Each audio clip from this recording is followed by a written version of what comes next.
The reason cold calls don't work anymore is because the starting point for trustworthiness is zero. We don't know anything about the person that we're about to buy from or to hire to do a service. Beyond that, our trustfulness is at zero because of all the spam and scam calls that we get. And 0 times 0 is, well, 0. So we start with zero trust. The only way to differentiate yourself and get business is by being trusted. People buy from people they trust. They are even willing to pay a premium, and that's what I found in my trust premium research. So how do we start with trustworthiness that is higher than 0? Well, there are 2 ways to do that. One is to have the customer do the research, but we don't control the customer. The other way is to have referrals or introduction or transferable trust. That's what the topic of this episode is about. My guest today is Bill Cates, CSP, CPAE.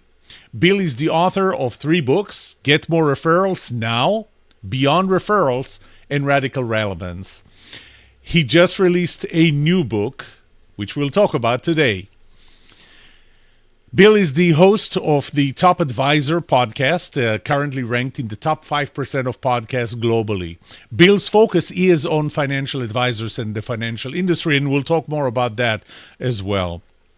Thousands of professionals are using Bill's system to create a flow of high-quality clients through referrals and through personal introductions. We will learn more about that and have a conversation about referrals and transferable trust right up to this.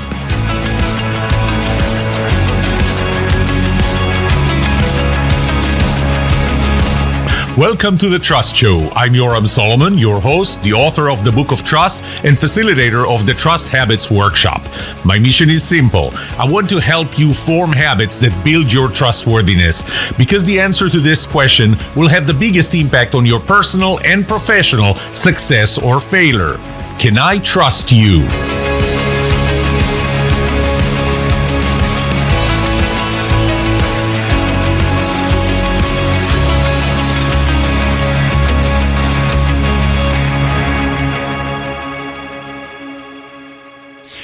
So once again, this is our guest today, Bill Cates, CSP, CPAE, the author of 3 books, Get More Referrals Now. I think this one I have, Beyond Referrals and Radical Relevance, host of the Top Advisor podcast, which currently ranked at the top 5% of podcasts worldwide.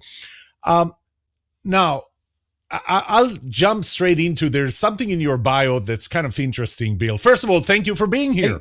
Hey, great to be here. You know, it was you, Yoram, that made me realize how high my podcast is ranked. So thank you for that. Yeah, you're welcome. So you trekked, I mean, this is what your bio says. You trekked through the Himalayas of Nepal, lived on a houseboat in Kashmir in India. You reached the summit of Mount Kilimanjaro. You cycled through Vietnam, and you camped in the Arctic Cycle. So you crazy? Yeah. Well, I'm also used to be a drummer in a rock and roll band, so that pulls it full circle, right? I would start with that. Well, when I do my live presentations in front of a group, if my microphone's on, they'll say Bill did. He also toured the country as a drummer in a rock and roll band. I'll go, get ready. So yeah, I've done some adventure travel. I love it. I would continue to do it, but most of my friends think they're too old to do it. They just want to go play golf, which I like to do too. It's a different kind of adventure. But yeah, we were planning a trip to Patagonia. My buddies wanted to play golf in Patagonia. Nah, not going there to play golf. So we're working on the next adventure. Yeah. By the way, are you left-handed or right-handed? I am right-handed. Okay, I'll tell you why I ask. Since I didn't know you're a drummer, you don't know that I am, and I'm left-handed, so I had to actually reorganize how the drums are set. So I have the snare on the right side and the toms going to the left. Well, you know, Ringo. But we digress. Well, you know, Ringo's a left-handed drummer, but he kept it as a regular kit. And that's why in all his fills, there's always a little lag in Ringo's drum fills. And it's because of Yeah, moving differently on the drum set because he's a lefty. the hands cross each Yeah. other. So let's talk about drums, or we can talk about referrals. Up to you. Or yeah, let's do referrals. You're right. That should be the topic. And we met actually at an NSA. Every time I talk about the NSA, I have to say it's the National Speakers Association, but I really, really like to leave it as we're both in NSA, and we'll leave it at We that. just can't tell you about So it. we met there. You came to our chapter in Texas. You talked about referrals. And just to kind of set it up, how that feeds into my trust premium, people are willing to pay more. People are willing to select you if they trust you. Now, they trust you based on who you are and what you do when you interact with them. The who you are is based on research they have done, if they were the ones proactive to do research, or based on what I call transferable trust that you call borrowed trust. So you're known as the referral coach, which is a big part of borrowed trust or transferable trust. But you're very unique in that field. I don't know anybody else that focuses on referrals as much as you do. What made you focus on referrals? Yeah, there's a few folks out there that come and go. I'm the one that kind of stays. In fact, in my LinkedIn profile now, I call myself the original referral coach because I've been at it for 30 years. The rest have either died off or moved on to another business. What made me focus on this? Well, a long time ago, I was speaking, writing, and it was all around prospecting. So I've always liked the hunt, the prospect, determining who should we reach out to and what's the message going to be. But I was looking to specialize a little bit more, and I was listening to some audio tapes, and some of those listening will remember when we actually had audio tapes. And this guy was talking about referrals, and I'm thinking, well, that's great, but I would say it this way, and I do it this way. And so within about a month's time, I decided I'm going to write my first book on that. And my first book, Unlimited Referrals, came out in 1996, and I've hardly looked back in terms of my focus. And it's one of those things that, I was kind of meant to be kind of thing. I just seem to have a knack for this process and how it works and how we leverage the borrowed or transferable trust, and have, built a pretty successful business on that. Yeah, I mean, I would say very successful because everybody knows you as the referral coach. And you just released a new book. The title of the book is The Language of Referrals. The subtitle is The Words and Scripts Financial Professionals, and we'll get back to financial professionals used to gain more ideal clients. So tell us a little bit about what's special about this book. What have you learned since you published the previous books? Yeah, so here's what I know. A lot of things I know and don't know, but a lot of people are reluctant to ask for referrals, introductions. They lack the confidence. And a lot of that comes from not knowing exactly what to say. In other words, how do I do it without begging, without pushing? When I have people come to me for coaching or other things, they want to know, how do I do this without looking like the creepy referral guy? And so I've learned that people like to be fed the words to say. Now, I'm not expecting anyone to necessarily memorize these. I call them scripts and word tracks. Some may, and if you like the words I use, great, use them. But in most cases, it's going to trigger. And so here's what I found is a strategy, such as asking for introductions to others. That's a strategy. If people are having reluctance to that, then sometimes seeing how it plays out tactically, which is what this book is about. It's very tactical. It's exactly what to do, what to say.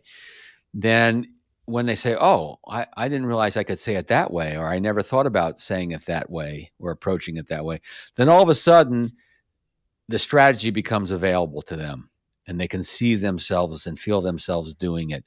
So that's the book. The book is this is exactly how you do it and what you should say. And then therefore the strategy will become more accessible to folks. And ultimately it's about confidence, right? None of this is rocket science. It's not hard to understand.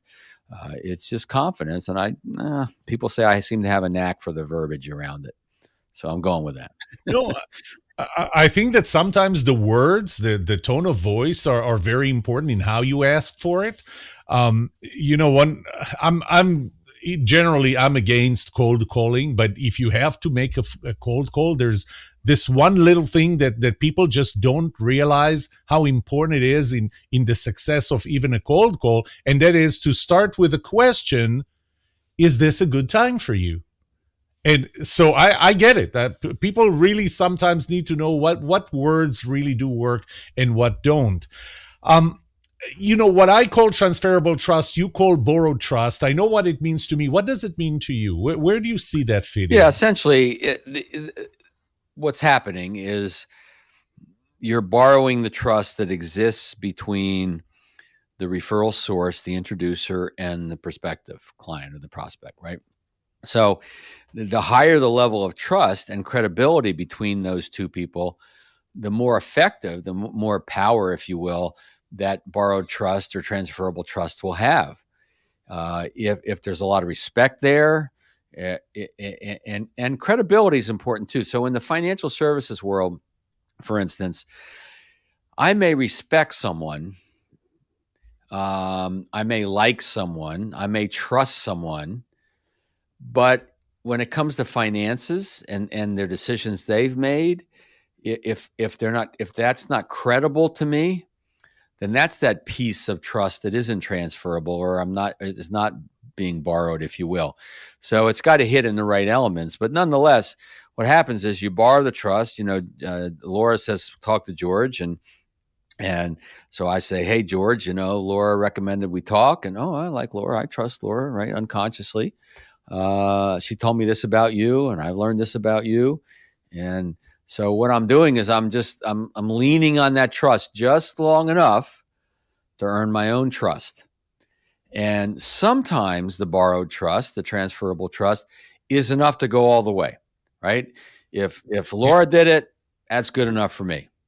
And sometimes it's just enough to get our foot in the door, and we got to really work on making sure we're increasing that credibility and trust. And I'll tell you, one way to do that is to talk to your referral source, whoever's making the introduction, and say, what's going on in his life, her life, their life that's important to them right now? Or if it's a B2B situation, what's going on in his or her business that's really on their radar right now? Because we're trying to make this introduction relevant. It's got to be, we're borrowing the trust. That gets them to maybe look at the email and open it.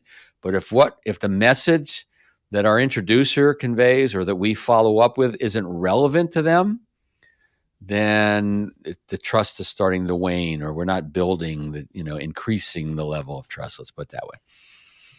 Yep. And do you like math, by the way? No, No, not really. I know because you do. Your math confuses me most of the time, but go yes, for it. yes. What do you have in mind?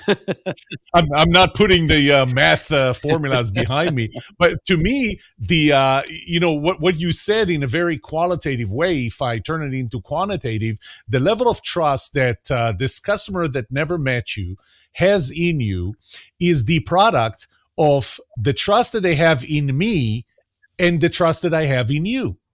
So if you think about it, if everything is between 0 and 1, if the customer trusts me 100% and I trust you 100%, they will probably trust you 100% because I tell them it's not just that you trust me, but I trust Bill.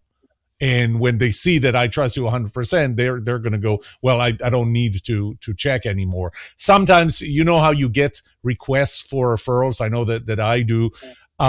Someone I've never, can you recommend me to speak in that event? And I tell them, I never saw you speak. I mean, what do you want me to say? And one thing that I think we need to consider is the person providing the referral itself.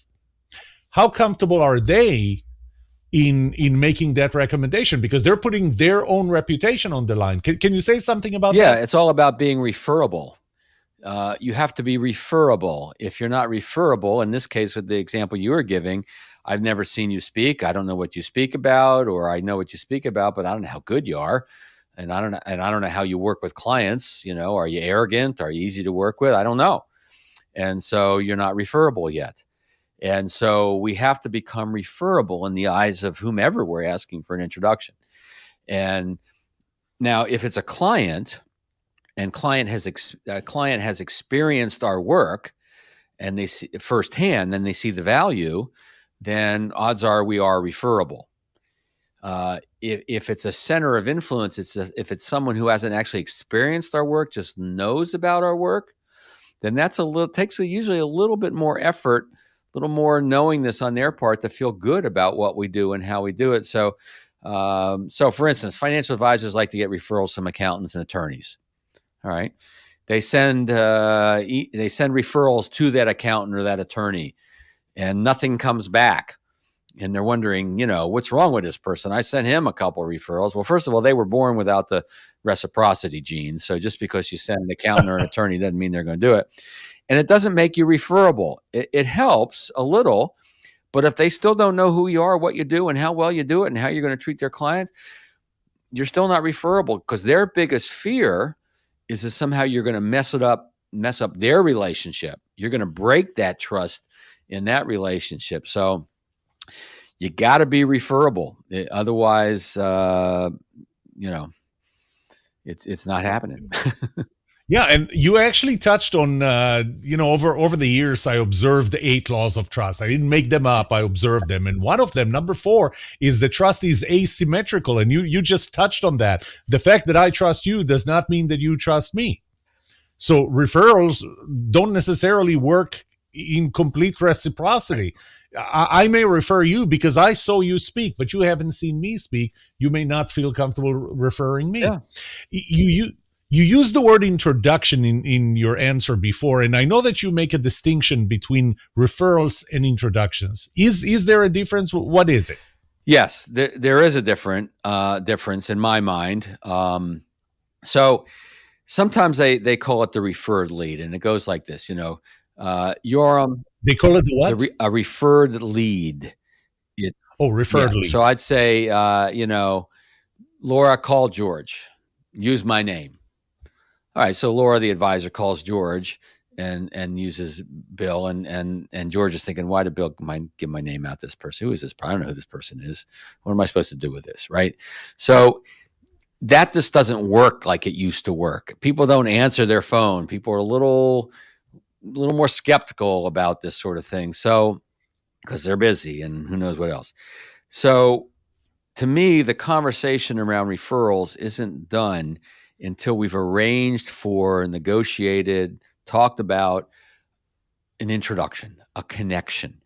And so since we need a connection, we need to get introduced. We can talk about that. There's a lot of different ways to get introduced, but since we need that, the conversation is not done until that's been arranged.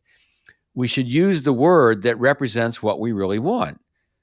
We don't want a referral where word of mouth, where, I'll tell some folks about you. That's better than nothing. And occasionally lightning strikes, but most of the time it doesn't. We want a connection. We want it. So use the word that represents what you want. So you and I will use the word referrals, kind of in background conversation. But if I'm talking to you about an introduction to someone, I'm going to use the word introduction, and I'm going to work on making sure I get the best possible introduction. So what is the alternative to? I get that I may ask someone to introduce me to someone else, but is there something else? Is there something else in using that name? Well, yeah. So for instance, I might say to you, how do you feel about introducing me to your sister and brother-in-law? You'll say, well, okay, but you don't really know what that means exactly. I say, you're assuming to come up with an approach that feels comfortable for you, for them. Would you be open to possibly introducing me to your sister and brother-in-law? Oh yeah, I guess so. What do you have in mind? So you want to just immediately let people know as often and best you can that it's going to be comfortable. We're going to be careful about this. And I'll say, well, I have a way that works best. What if you sent an email to them and put me on that email and say, Martha, George, meet Bill. I know your sister's name probably isn't Martha, but anyway, I'm making this up as we go, right? It's Ronit. Okay, right. So Ronit, meet Bill. Remember we've been talking about retiring without, compromising on our lifestyle. Bill's helping me with that now, right? There's a reason why I'm making this introduction. So I'm going to talk to you. I'm going to quote unquote negotiate, discuss, figure out what is the best way for you to introduce me to your sister and brother-in-law in a way that feels comfortable for you and comfortable for them. And if we're lucky, piques their interest in hearing from me. That's the relevance part. We want to make sure that at least piques their interest in hearing from me. And maybe we'll set up a quick Zoom or something to get the conversation started. So one thing that, and again, I get a lot of referral requests. This person, Bill Gates, and of course they really mean Bill Gates, and they just misspell it, and we get to you. But this person. Can you make an introduction? Where does the part of I want to ask Bill first if he's okay with that introduction, where does that play a role? Yeah, it can play a role for sure. And it depends on the individuals quite a bit. And it depends a little bit on what the introductions. I hate to give you the it depends answer. And it does. So for instance, I get the same thing. And sometimes I'm going to want to talk to that recipient of the introduction, the prospect, if you will, to see, are they interested in meeting this person? Is that something they're open to before I do it? Because I don't want to put them in an awkward position where they feel, because of the trust in our relationships, right, where they have to respond out of obligation to me. I want them to respond out of interest in the topic. So yeah, sometimes I will, but not always. It depends on what the topic is and whether I think it's okay. Now, when it comes to the world of financial advisors, and I know not everyone's listening as a financial advisor, but because we're talking about personal financial matters, things get a little bit more private, a little more, we got to be a little more careful around this. And I like an email introduction. I like the, George, meet Bill. Here's why I'm introducing you. Then Bill follows up with an email. So this way, the prospect hears from their friend first, but we don't have to wait for their friend to have a big, long conversation with that prospect. But sometimes they're going to want to have that conversation. They're going to say, look, I appreciate this, and I really do want to talk to him first. All right, fine. Yeah. So the key here is rather than say, okay, good, let me know what he says, you say, well, can we chat about that a little bit? I'm curious, what might you say to him? How do you think he'll react? What's going on in his life that's important to him right now that we might match up with the work that we're doing here? So again, I'm trying to get that potential introducer to think through it a little bit and be a little more prepared and give them a little chance of more success. Because if they just say, hey, I'm working with this financial advisor, he's great, you want to meet him, it's just not enough usually, right? Usually there's got to be a little more meat on that bone. And, it sounds like, and correct me if I'm wrong, that you're talking more about the quality of the referral rather than the quantity. So you're not a big proponent of just shoot that email to everybody you know and have them ask them for referrals. You're more focused on who you're asking and who you're asking them to refer you to. Yes, without question, I'm focused on quality over quantity. Not to discount the fact that quantity can be important depending on where you are in your business. When someone's newer in their business, they need a little more quantity. And so maybe ask a little sooner, maybe ask a little more and all, but you still want to personalize. You don't want to do any kind of blast. So I'll tell you, the worst way to ask for introductions is through an email, right? I don't want to ask you, Yorm. I don't want to say, Yorm, are you okay introducing me to George Jones? Unless I know you really well. Yeah. And I know you know George really well. If I know you really, really well, then that might be okay. But I still don't want you to introduce me to George until you and I have talked about it. So I say, are you introducing? Could I interest you in introducing me to George? And if so, can we chat about it for a couple minutes to make sure we position it in the right way? So if I'm sending an email, I'm just trying to gain permission to talk to you about that introduction, because I don't want you just going off and introducing in a way that may not be very effective. I've learned to be very careful about this. I've brought it up, the possibility of introducing me to someone, and I want to talk to them first. And I even say, let's chat about it first. But they haul off and introduce me. They don't do it in an effective way. The other person says, nah, I'm not interested. And it kind of dies, at least for a while. So, yeah, we can ask with an email, but only asking for an email to then talk about it. Also, one thing you don't want to do is you don't want to broadcast an introduction to a lot of people. So in other words, you don't want to just take this list of 30 people that you know, and whether you blind CC them or not, and say, hey, I'm working with this guy. He's great. Working with this gal. She's great. You know, if you need someone to help you in this area, talk to her, talk to him. That just doesn't work. Again, lightning strikes occasionally, and I guess maybe, but in most cases, this is a relationship thing. This is a personal thing. We want to leverage the borrowed trust. We want to leverage the trust back to your main expertise. And if we don't pay attention to that, then and the further we get from that, then the weaker the introduction becomes. Yeah, and you make a great point.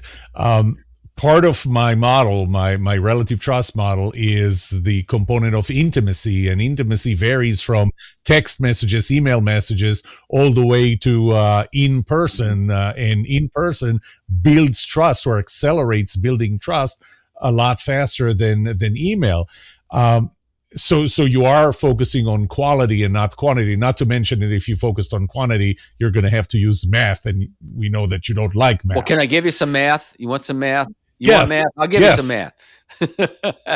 You talking to me? So I always think in terms of multiplication when it comes to referrals and introductions. We create exponential growth in our business by thinking about multiplying our best clients, right? And when we use the referral / introduction process properly, 1 can lead to 2, and 2 can lead to 4, and 4 can lead to 8, etc. You can grow your business exponentially. It's not the same as buying another business, and that creates exponential growth too, but it's certainly faster than a lot of other methodologies. And so there's some math for you right there. It's exponential growth, multiplying your best clients. And what happens, I've seen studies, I've seen 2, in fact, I just saw another one the other day, that says that someone who's come into your business through an introduction is, one study said 2.5 times more likely to provide an introduction. The other one said 4 times more likely, there's some math for you, to introduce you. So what happens is the more you do this, the snowball is rolling down the hill, and it's creating that momentum and gathering and eventually it can actually take on a life of its own, where you don't have to be quite as proactive because everybody you're serving was brought to you that way, and they're more predisposed to do it. Doesn't mean they're going to, but they're certainly more predisposed to do it. And everything gets easier over time. Yeah. You know, that first time that we met in person, I mean, we interacted before that, but the first time we met in person, when you came here to Texas, I was pretty preoccupied that day. There were a lot of things happening. And I remember that at some point you talked about market focus. And you said, for me, I focus on financial advisors. And I think to me, that was the moment where I went, whoop. He said financial advisors. And the reason was because I had just started, a couple of weeks earlier, I had just started launching my major trust premium survey. And the first group was actually financial advisors. Right. What I found was that customers are willing to pay, first of all, are willing to select one financial advisor over another one if the fees are the same 96.6% of the time. The other one only gets 3.4% of the time. But not only that, they're willing to pay 39.4% higher fees to a financial advisor that they trust over one that they don't. Sure. So when I heard you speak about financial advisors, I had to ask, and I didn't ask back then, so I'll ask now, what made you decide that that's your focus industry? And it's not the only industry you work with, but I know that it's a focus for you. It is it's the main industry, and I do work with others from time to time. Last summer I spoke to a group of people who sell insulation. As long as I feel like my message is on target and that I'll do a good job, then I'm willing to entertain. But what made me focus? Well, first of all, when my book came out in '96, I saw how the message resonated with financial advisors, and that's kind of a test with marketing. Is that you want to kind of a law, a rule, if you will, a tenet of marketing is make sure that the solution, the service, the product is something that truly resonates with other people and that they know they have that issue, right? I don't want to have to educate them on needing referrals. They already know they need referrals, introductions. I'm just going to show them that I'm the guy and should try my methodologies. So it resonated with them. And they're also pretty good at giving and making introductions. So a lot of them started introducing me to other groups, and it just became pretty obvious within a couple of months, maybe a little longer. I go, this is my target market. This is my tribe. These are the people. What also happened along the way, Yoram, is that I also see how important their work is, and that everyone needs to have their financial house in order. Everyone deserves financial dignity. Everyone deserves to build wealth, whatever building wealth means to them. And so I know that by helping financial professionals reach more people with the important work they do, I'm helping a huge group of folks. In fact, my next book that'll be out in about a year or maybe less, is going to be all around the beliefs and the mistaken thinking and the unproductive emotions that people feel around money. And because I've seen that in working with financial advisors and doing my own work, of course. So that, I don't know, that's a long answer, but that's, you want to go to a market where they appreciate your message, where they know they have the problem, they want to fix the problem, they're willing to pay a little money to fix the problem. And there are some people that are so afraid of asking for referrals or introductions that it's not a problem they're willing to try to fix. And so they get enamored with other things that don't usually work as well, but they work well enough so they can do okay. But how does someone prefer to meet you? An introduction from someone they trust, right? Borrowed trust, transferable trust. It's the way of the world. And I think we should build a business based on how people want to meet us. Yeah, and I think that another thing that really works well is, if you think about it, used car salesman. Would you trust a referral from one used car salesman to another used car salesman? I don't know, because as a group, you don't have a very high level of trust in them. Which, by the way, there are exceptions. Like, for example, the dealer that where I used to buy, I used to buy BMWs. I loved BMWs until one day I decided Jeep Wrangler, and that's it. But there was a used car salesman in a BMW dealership that I would trust always, and I would always go and buy from them. I think the fact that, what I found complements what is that premium was so high for trust with financial advisors. I mean, for example, for insurance agents, I found that their customers are willing to pay 5.5% higher in insurance premium, policy premium, 5.5%. Now, this is significant, but it's not 39.4% higher fees that they're willing to pay financial advisors. So it's definitely a good market. But I think there's another element here that relates to referability. Financial advisors talk to financial advisors. Financial advisors get to know financial advisors. Financial advisors get to trust financial advisors. It's a lot easier probably to be referred from one to the other if you're within the same industry. Yeah. Is that true? Yeah, without question. It's people they know, people they trust. I was just actually talking to a financial advisor right before this conversation with you, and he was thinking he wanted to focus on physicians. And we had a long conversation around it, and he was making some mistakes in his thinking around how to do that. But there is one thing that he said that relates to what you just said. There's a point to the story, I can guarantee you. And that is, he wanted to become an insider, right? He wanted to be an insider in this realm of physicians without being a physician. And there's a way to do it. And I had to talk him through that and make sure he was making the right decisions. But that's what we're talking about here. We're talking about being the insider, we tend to trust people who are like us. We tend to trust people that we have something in common. There's a story, Malcolm Gladwell, in one of his books. I think it's The Tipping Point. I'm not sure which book it is, but He talks about a family. They're in France, and they're looking for a restaurant. And they talk to some French folks, and they say, "Oh, you should go to Chez Dada and Chez Dada," And they go, "Oh, okay." Then they're from Michigan, and they find another family from Michigan. They go, "Where's a good place to eat?" "Oh, we like that. Oh, we're going to go there." Right? Even though the French people tell them the best place to go, they have something in common with the people from Michigan, and so they're going to trust that recommendation. So that similarity, it's a huge factor, and we should pay attention to that. And the more similar, or the more we talk about our value in a way that resonates with the other person, they feel that, they see that, and that engenders trust, just enough to keep the conversation going. It's funny. It's as if I ask you to say this, because one other component in my relative trust model, first of all, we're all different, and the same behavior that would cause one person to trust you could cause another person to distrust you. Same behavior.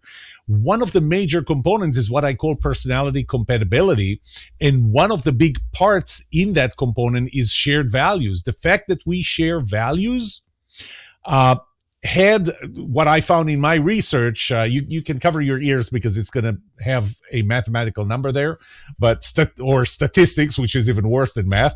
86% correlation. 86% correlation between the fact that I believe we share values, we have similar backgrounds, some similarities, and the level of trust that I have in you.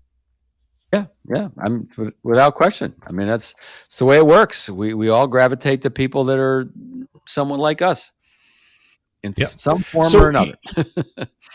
In your book, you talk about promoting introductions and asking for introductions, and you distinguish between the two. Can you demonstrate something through the language in that book? Oh, yeah. So promoting, encouraging is another word.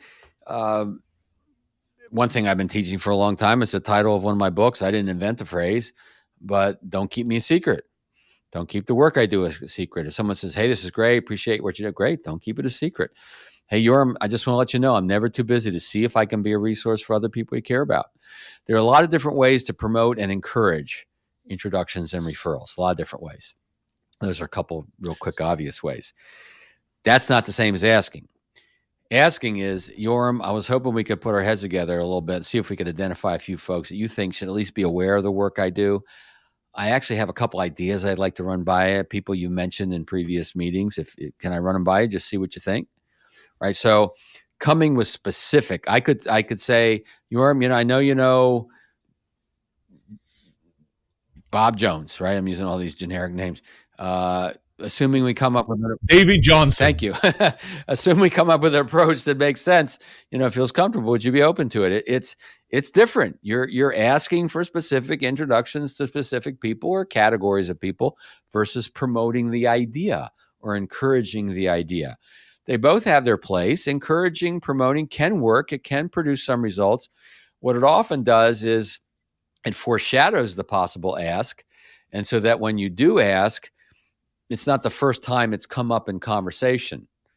And so it's just, it feels a little more normal, a little more natural. It's not a harsh interjection of a topic that hasn't been brought up before in some form.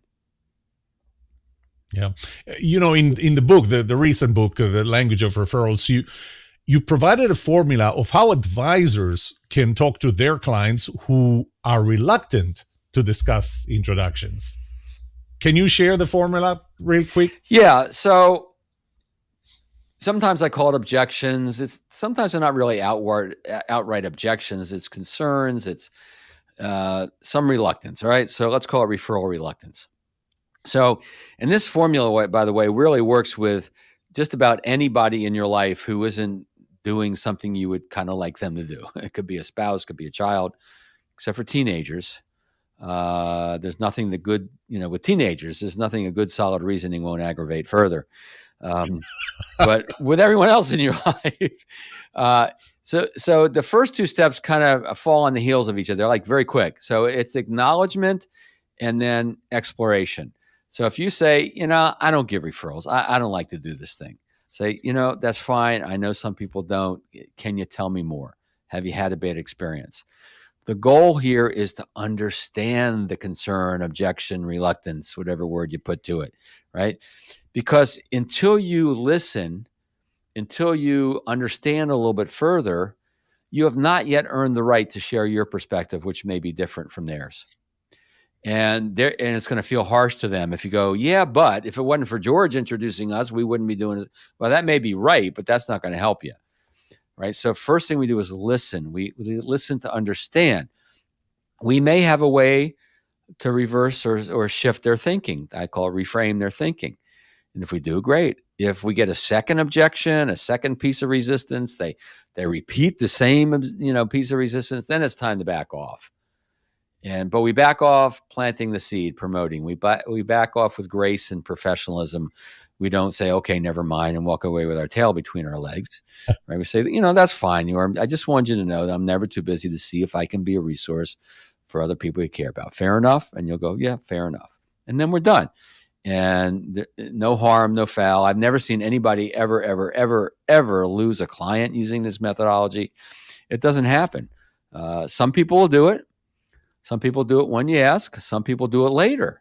Well, I can't tell you how many times where I've had folks say, yeah, I asked and they weren't ready. But 2 weeks later, they say, hey, I got somebody for you.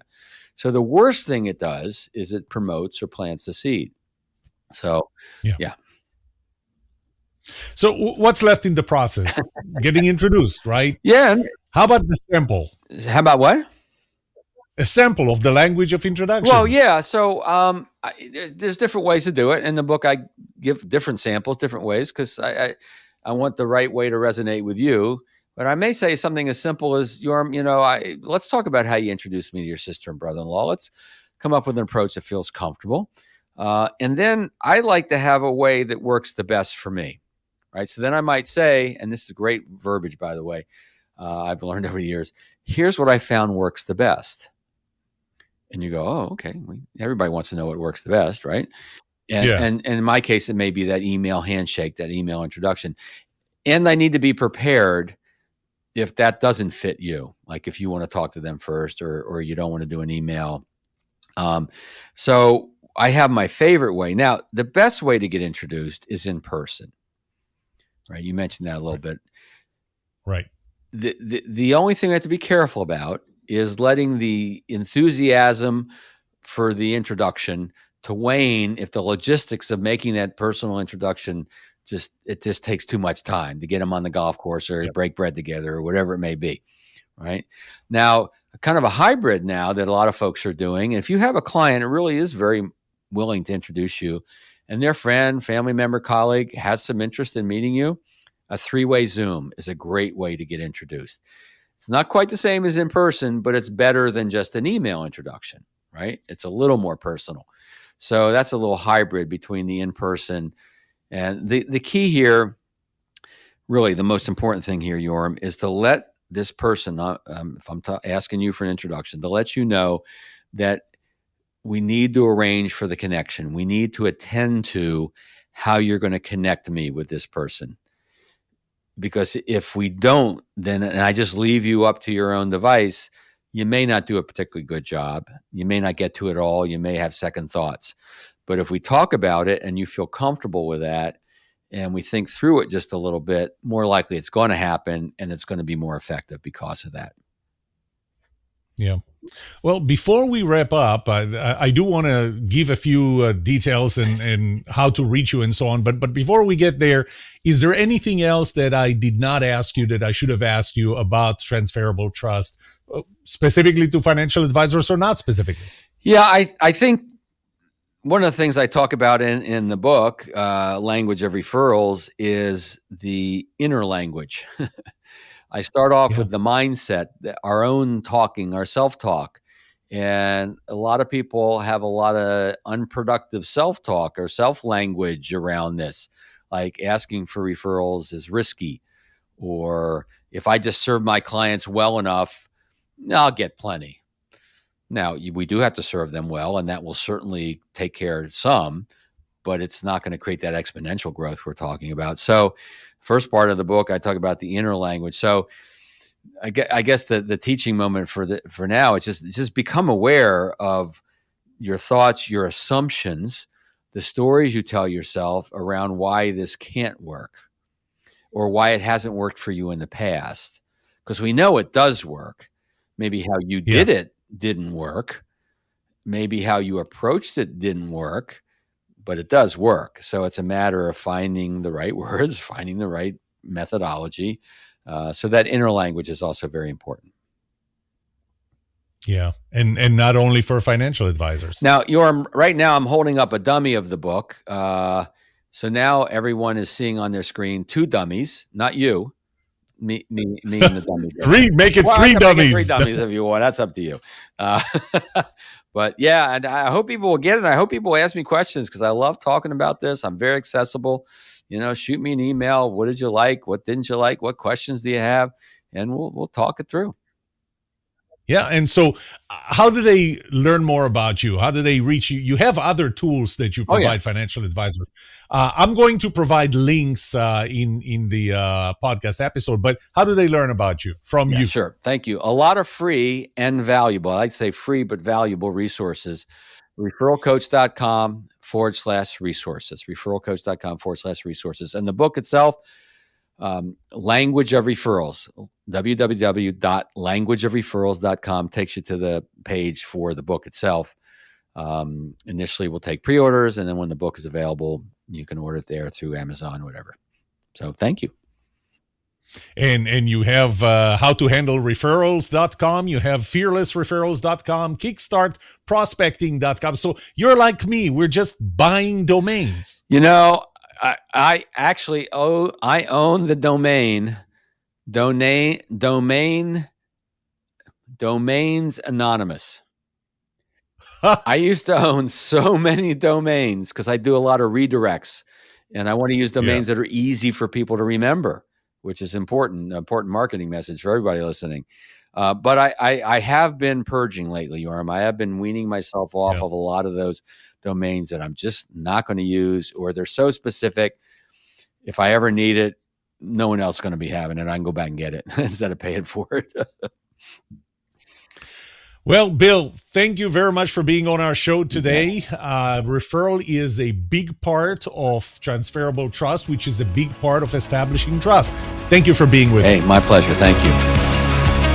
If you enjoyed this episode, like it, subscribe to this channel, and get informed when I release more episodes like that.